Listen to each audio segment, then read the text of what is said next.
আসসালামু আলাইকুম, welcome to my channel Rabia's kitchen. চলে এসেছি নতুন একটা রেসিপির সাথে, সুজির ক্ষীর। গ্যাসের মধ্যে কড়া বসিয়ে নিয়েছি। এবার কড়ার মধ্যে দিচ্ছি 1 কাপ সুজি। সুজিটা নাড়াচাড়া করতে করতে এবার এর মধ্যে একটু 1 চামচ মতো ঘি দেবো।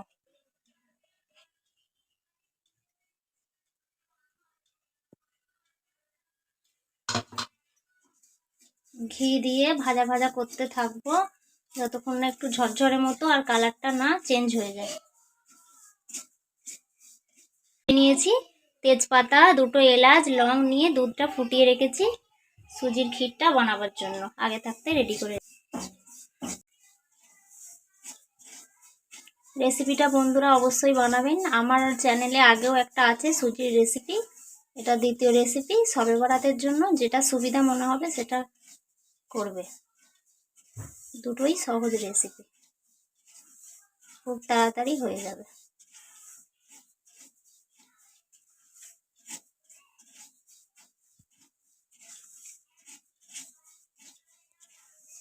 তো নাড়তে হবে, নাড়ে নিচে ধরে যাবে। কালারটা একটু চেঞ্জ হয়ে গেলে এর মধ্যে ওই দুধটা, আগে থেকে তৈরি করে রাখা দুধটা ঢেলে দেবো।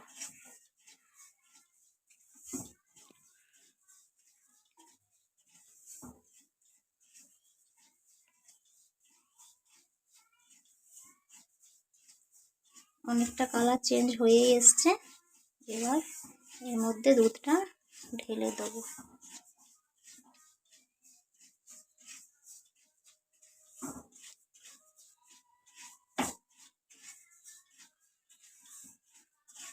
এবার দুধটা যে কাপ মাপ করে সুজি নিয়েছি সেই কাপে মাপ করেই দুধটা দিচ্ছি। অল্প অল্প দুধ দিয়ে নাড়তে থাকবো।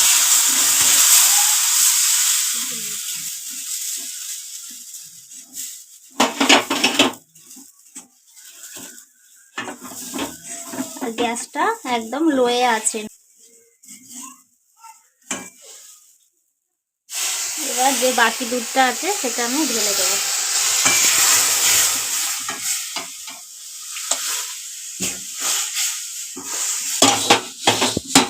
ঢেলে ভালো করে দুধের সঙ্গে সুজিটা মিশিয়ে নিতে হবে, ভালো করে নেড়ে।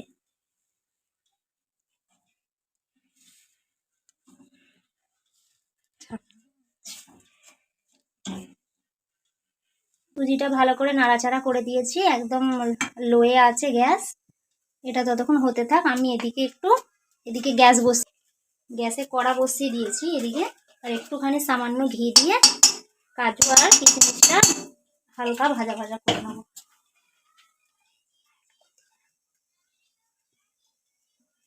কিশমিশটা এবার আমি কড়ার মধ্যে দিয়ে দিচ্ছি, দিয়ে হালকা হালকা ভেজে নেবো।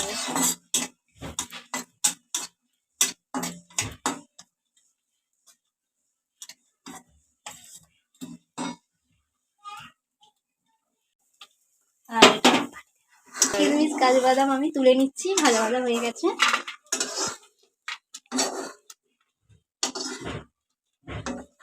আমি সুজিতে চিনিটা মিশিয়ে দিচ্ছি। 1 কাপ সুজিতে 1 কাপ চিনি দিয়েছি আমি। একটু সামান্য পরিমাণ নুন দেবো, 1 চিমটি নুন দেবো, তবে টেস্টটা ভালো হবে। এবার নাড়তে থাকবো। চিনিটা সুজির মধ্যে মিশে গেলে হয়ে যাবে আমাদের সুজির ক্ষীর, একদম রেডি হয়ে যাবে।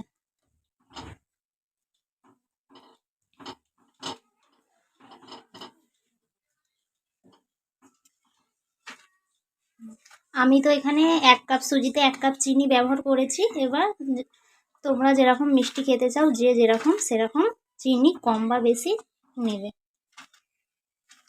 হয়ে গেছে আমাদের সুজির ক্ষীর, একদম রেডি।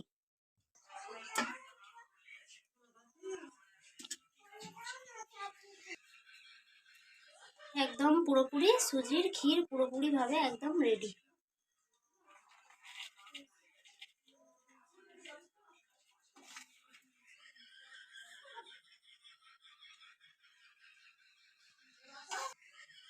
হয়ে গেছে পুরোপুরিভাবে সুজির ক্ষীর রেডি। এটা বাচ্চাদেরকেও খাওয়াতে পারবে, বড়রাও খেতে পারবে, সকলের জন্য খুব ভালো রেসিপি।